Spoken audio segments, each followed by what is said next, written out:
আসসালামু আলাইকুম প্রিয় দর্শক, আজকের আয়োজনে স্বাগতম জানাচ্ছি। আজকে আমি একটি নতুনভাবে ফুলকপির রেসিপি নিয়ে চলে আসলাম। এখানে ফুলকপি, সিম আর আলু কেটে নিয়েছি। এখানে আমি ইলিশ মাছ নিয়েছি। এখন হলুদ আর লবণ, মরিচের গুঁড়া দিয়ে আমি হাতের সাহায্যে মেখে এটা 15 থেকে 10 মিনিটের মতো আমি এটা রেস্টে রাখবো। তো আমার কিন্তু খুব সুন্দরভাবে মাখা হয়ে গিয়েছে। এখন আমি পরবর্তী আয়োজনে চলে আসলাম।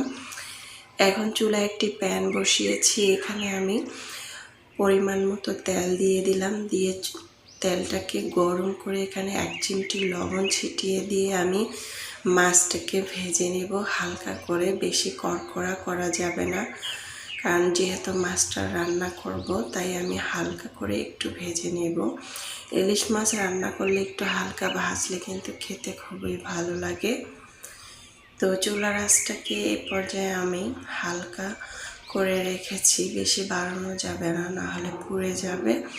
তারপর আমার কিন্তু মাছটা পাশ করে মাছটাকে আমি উল্টিয়ে দিয়েছি। তো আমার কিন্তু মাছটা খুব সুন্দর করে ভাজা হয়ে গিয়েছে। এখন আমি মাছটাকে উঠিয়ে নেব এক এক করে সবগুলো। তা আমার মাছটা কিন্তু সবগুলো উঠানো হয়ে গিয়েছে, দেখতেই পাচ্ছেন খুব সুন্দর করে। এখন আমি ওই প্যানটার মধ্যে ফুলকপিটা ভেজে নেব। আপনারা এটা হালকা ভাপ দিয়ে নিতে পারেন। আমি এটাকে হালকা ভাপ দিয়ে নিয়েছি।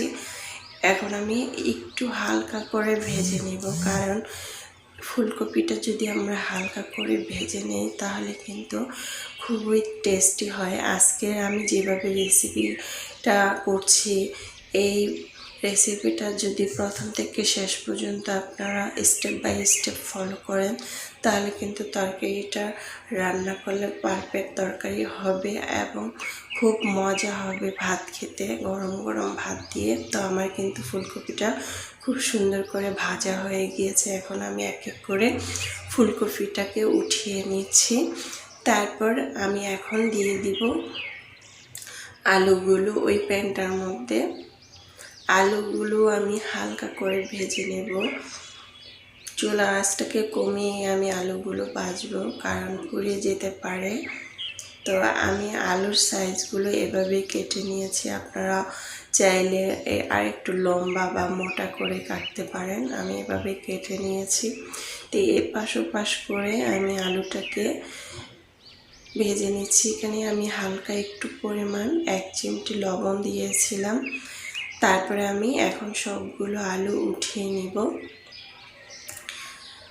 তো আমার কিন্তু সবগুলো আলু উঠানো হয়ে গিয়েছে। এখন আমি এই প্যানটার মধ্যে তেল দিব না, সিমটাকে আমি হালকা করে ভেজে নেব। এখন আমি চুলার আঁচটাকে একটু বাড়িয়ে দিয়েছি। আমি সিমটাকে হালকা করে ভাজা করে নেব। এপাশ ওপাশ করে নেড়ে দিতে হবে অনবরত, যেহেতু চুলার আঁচটাকে আমি বাড়িয়ে দিয়েছি। আমরা তো সবসময় মানে আলু তারপরে সিম এভাবে রান্না করে কষিয়ে খাই। আমরা একদিন এভাবে রান্না করে খেয়ে দেখি কেমন লাগে। নিশ্চয়ই ভালো লাগবে, যেহেতু আমার বাসায় করেছি, রান্নাটা খুবই মজা হয়েছিল। আপনাদেরও আশা করছি ভালো লাগবে। তো এই পাশ ওপাশ করে নেড়ে দিচ্ছি, দেখতেই পাচ্ছেন কীরকম ধোঁয়া উঠছে। আমার কিন্তু এটা চুলার আঁচটাকে বাড়ানো আছে। আমি কিন্তু খুব ভালো করে এটা ভেজে নিচ্ছি। আমি কিন্তু তেল দিইনি, ওই প্যানটার মধ্যেই আমি ভেজে নিয়েছি। এখন আমি এটাকে উঠিয়ে নিয়েছি। এখন আমি আরেকটা প্যানে আমি এখানে তেল দিয়ে দিলাম 4 টেবিল চামচের মতো। এখন 1 চিমটি আস্ত জিরা দিয়ে দিলাম। জিরাটা একটু নেড়ে চেড়ে 30 সেকেন্ডের মতো এখানে আমি পেঁয়াজ কুচি দিয়ে দিব 1 কাপ পরিমাণ মতো। পেঁয়াজটাকে একটু ভেজে নেব প্রায় 1 থেকে 2 মিনিটের মতো। তারপর এখানে তেজপাতা দিয়ে দিলাম, 1টি তেজপাতা কেটে এখানে দিয়ে দিলাম। আদা আর রসুন 1 টেবিল চামচ করে দিয়ে একটু পরিমাণ পানি দিয়ে আমি একটু কষিয়ে নিয়েছি। আদা রসুনের গন্ধটা যাতে না আসে, এখন আমি হাফ টেবিল চামচ হলুদের গুঁড়া, 2 টেবিল চামচ মরিচের গুঁড়া, ধনিয়ার গুঁড়া হাফ টেবিল চামচ, জিরার গুঁড়া 1 টেবিল চামচ দিয়ে একটু নেড়ে চেড়ে মশলাটাকে কষিয়ে নেব একটু পরিমাণ পানি দিয়ে। তারপরে আমি এখানে লবণ দিয়ে দিব 1.5 টেবিল চামচ। লবণটা একটু ভেবে চিন্তে করে দিতে হবে, কারণ আমি সবজিগুলো ভেজেছিলাম, ওখানে লবণ দেওয়া হয়েছিল।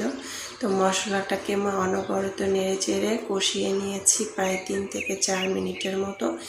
এখন আমি সিমটা দিয়ে দিলাম। সিমটা দেওয়ার পরে একটু নেড়ে চেড়ে এখন আলু আর ফুলকপিটা দিয়ে দিলাম। দিয়ে আমি মশলার সাথে ভালোভাবে অনবরত নেড়ে চেড়ে মিক্স করে নেব। এখন আমার খুব ভালো করে মিক্স করা হয়ে গিয়েছে। এখন আমি ঢাকনা দিয়ে ঢেকে রেখে দেব প্রায় 5 মিনিট। 5 মিনিট পর চলে আসলাম। দেখতেই পাচ্ছেন কত সুন্দরভাবে কষানোটা হয়ে গিয়েছে। এখন আমি আলতোভাবে এটাকে নেড়ে দিব। নেড়ে দিয়ে মিক্স করে নিয়েছি। আমি কিন্তু আগে থেকে পানিটা গরম করে নিয়েছি। আমি এখানে পানি দিয়ে দিব 1.5 কাপের মতো। এখানে দিয়ে দিলাম কাঁচা মরিচ কুচি। গরম পানিটা ব্যবহার করলে সবজিটা কি খুব সুন্দরভাবে সিদ্ধ হয়ে যায়, বেশি পানি দিতে হয় না তরকারিতে। তো আমি দিয়ে দিলাম 1.5 কাপ পরিমাণ ফুটন্ত গরম পানি। এখন আমি উপর থেকে দিয়ে দিব ভাজা মাছটাকে। দেখতেই পাচ্ছেন খুব সুন্দরভাবে আমার তরকারিটা কিন্তু হয়ে যাচ্ছে। এই প্রসেসে একদিন বাসায় রান্না করে খেয়ে দেখবেন, অবশ্যই আপনাদের ভালো লাগবে। ঢাকনা দিয়ে ঢেকে রেখেছিলাম প্রায় 6 মিনিটের মতো। 6 মিনিট পর চলে আসলাম। চুলার আঁচটাকে কিন্তু আমি বাড়িয়ে রেখেছি। এখন 6 মিনিট পর চলে এসে ধনেপাতা কুচি দিয়ে দিলাম উপর থেকে ছড়িয়ে। দেখতেই পাচ্ছেন আমি ধনেপাতা কুচিটা দিয়ে আরও 2 মিনিট রেখেছিলাম চুলার আঁচ বাড়িয়ে। একটা ফুলকপি, সিম, আলু কিছুই কিন্তু ভাঙেনি, খুব সুন্দর করে হয়ে গিয়েছে। তো দর্শক, আশা করছি আমার আজকের সহজ রেসিপি আপনাদের খুবই ভালো লেগেছে। ভালো লাগলে আমার চ্যানেলটাকে সাবস্ক্রাইব করে লাইক দিয়ে পাশে থাকবেন। দর্শক, দেখতেই পাচ্ছেন মাশাআল্লাহ দেখতে কত সুন্দর হয়েছে। খেতে হবে আলহামদুলিল্লাহ। গরম গরম ভাত দিয়ে দুপুরবেলা অসাধারণ লাগে। তাছাড়া ফুলকপির তরকারি কিন্তু বাসি হলে খেতে খুবই অসাধারণ লাগে। তো দর্শক, বেশি বেশি ভালো থাকবেন, খাবার কখনো অপচয় করবেন না, বেশি বেশি গাছ লাগান। ভালো থাকেন, আল্লাহ হাফেজ।